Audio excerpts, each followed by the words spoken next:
እነዚህን ሶስት ሰዎች በፍጹም ወደ ቤታችሁ እንዳታስገቡ። ልብ በሉ። ምን ኃይሎቻችሁ ጠላት ሰይጣን የቤታችሁን በረከት ለመስረቅ እነዚህን ሶስት አይነት ሰዎች እንደሚጠቀሙ ታውቃላችሁ። መጽሐፍ ቅዱስ እግዚአብሔር ሰዎችን እንድንወድ፣ ሰዎችን እንድንረዳ ያስተምረናል።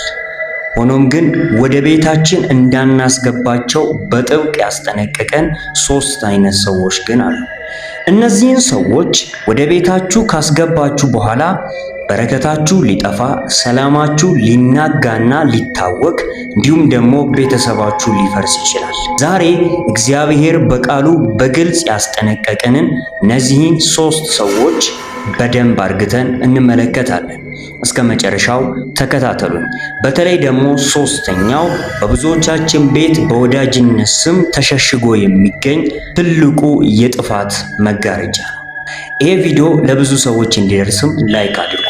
ላይክ አድርጋችሁ ለዚህ ቻናል አዲስ የሆናችሁ ደግሞ ቻናላችንን ሰብስክራይብ በማድረግ ቤተሰቡ እንዳትረሱ። ዝግጁ ከሆናችሁ ወደ ጉዳያችን ንግባ። የመጀመሪያው ሰው ነገረኛና አሜተኛ ሰው ነው። ይህ ሰው ወደ ቤቶ ሲመጣ የእርቅ ወሬ ወይም የሚያንጽ ነገር አይናገርም። የሱ ስራ የሌሎችን ስም ማጥፋት፣ በሰዎች መካከል ጥብን መስራት እና ወሬን ማመላለስ ነው። ይህንን ሰው ወደ ቤቶ ሲጋብዙ አብሮት የሚያስገቡት የማይጠፋ የእሳት ፊም ነው። መጽሐፍ ቅዱስ ስለዚህ ሰው ምን ይላል? መጽሐፍ ቅዱስ በምሳሌ ምዕራፍ 20 ቁጥር 19 ላይ እንደዚህ ብሎ ይናገራል። ዘዋሪ ሐሜተኛ ምስጢርን ይገልጣል፣ ከንፈሩን የሚያሞጠሙጥ ሰውን አትገናኘው ይለናል። አንድን ሐሜተኛ ሰው ወደ ቤቶ መጋበዝ ማለት እየነደደ ያለን ፊም በሳር ክምር ላይ እንደመጣል ነው። ሐሜተኛ ሰው የእርሶውን ምስጢር ወስዶ ለሌላ ሰው ይሸጣል፣ የሌላውንም ክፋት አምጥቶ በቤቶ ውስጥ ይዘራል። እግዚአብሔር ከእንዲህ አይነቱ ሰው ራሳችንን እንድንጠብቅና ወደ ግል ሕይወታችን እንዳናስገባው በጥብቅ ይመክረናል። ሁለተኛው ሰው ቁጡና በቁጣ የሚመራ ሰው ነው። ቁጣ መንፈሳዊ ጨለማን ወደ ቤት የሚያመጣ መጥፎ ተላላፊ በሽታ ነው። ቁጡ ሰዎችን ወደ ቤቶ ደጋግሞ ካስገቡ በቤቶ ውስጥ ያለው የመረጋጋትና የፍቅር መንፈስ ቀስ በቀስ ይጠፋል። መጽሐፍ ቅዱስ እንዲህ አይነት ሰዎችን ወደ ሕይወታችን እንዳናስጠጋ እንዴት ያስጠነቅቀናል? መጽሐፍ ቅዱስ በምሳሌ ምዕራፍ 22 ቁጥር 24 እስከ 25 እንደዚህ ብሎ ይናገራል። ከቁጡ ሰው ጋር ባልንጀራ አትሁን፣ ከወፈፍተኛም ጋር አትሂድ፣ መንገዱን እንዳትማር፣ ለነፍስም ወጥመድ እንዳታገኝ ይለናል። ቁጡን ሰው በቤት ውስጥ ማስተናገድ ማለት የተከፈተ መርዛማ እባብ በቤት ውስጥ እንደማስቀመጥ ነው። መርዙ መቼና በማን ላይ እንደሚረጭ አያውቁም። ቁጡ ሰው በቤቱ ውስጥ ባለ ጥብና ንዴት መንፈሳዊ ሕይወቱን ያደክማል። የእግዚአብሔር ሰላም በሚኖርበት ቤት ውስጥ የንዴትና የጭቅጭቅ መንፈስ ስፍራ ሊኖረው አይገባም። አሁን ደግሞ ወደ ሶስተኛውና እጅግ አደገኛ ወደ ሆነው ሰው ደርሰናል። እግዚአብሔር በቃሉ ይህንን ሰው ወደ ቤቱ እንዳታስገቡት በስም ጠቅሶ በግልጽ አስጠንቅቋል።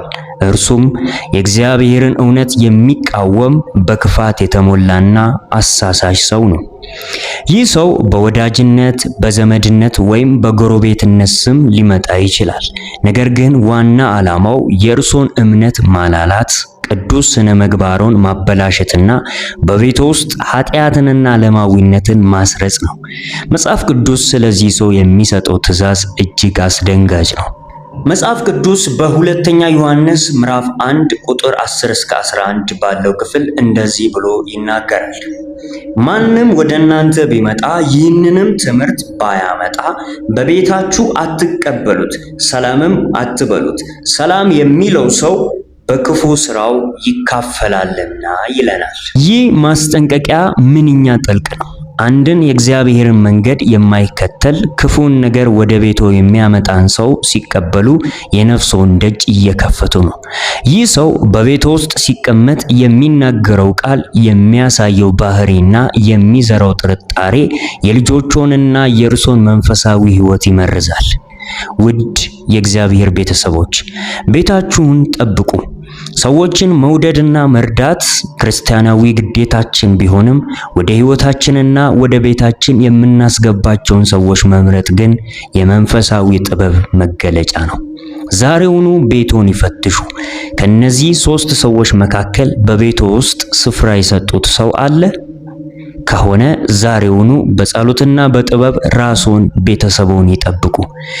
እንግዲህ ቤተሰቦች በዛሬ ፕሮግራማችን እንደተባረካችሁ እንደተማራችሁ አልጠራጠርም። እስከ መጨረሻው ድረስ ውድ ጊዜያችሁን ሰውታችሁ ስለተከታተላችሁ በጣም ነው የማመሰግነው። ለዚህ ቻናል አዲስ የሆናችሁ ቻናላችንን ሰብስክራይብ ማድረግ እንዳትረሱ። ይሄ ቪዲዮ ለብዙ ሰዎችም እንዲደርስ ላይክ አድርጉ።